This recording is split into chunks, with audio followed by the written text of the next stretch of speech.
Sobre... a ver, esto sabes cómo funciona porque lo sabes internet, pero no...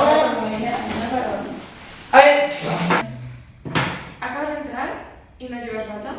Es un seminario práctico. No, los que no llevéis bata, fuera de aquí, porque es un seminario práctico. Ya hemos hecho 20 veces. Bueno, tira. ¿Qué manchar? Para mancharme de tiza. A ver, bueno, da igual. Hacemos una... sea así, Vicente. Seminario práctico. Sacar las libretas que vamos a empezar a escribir.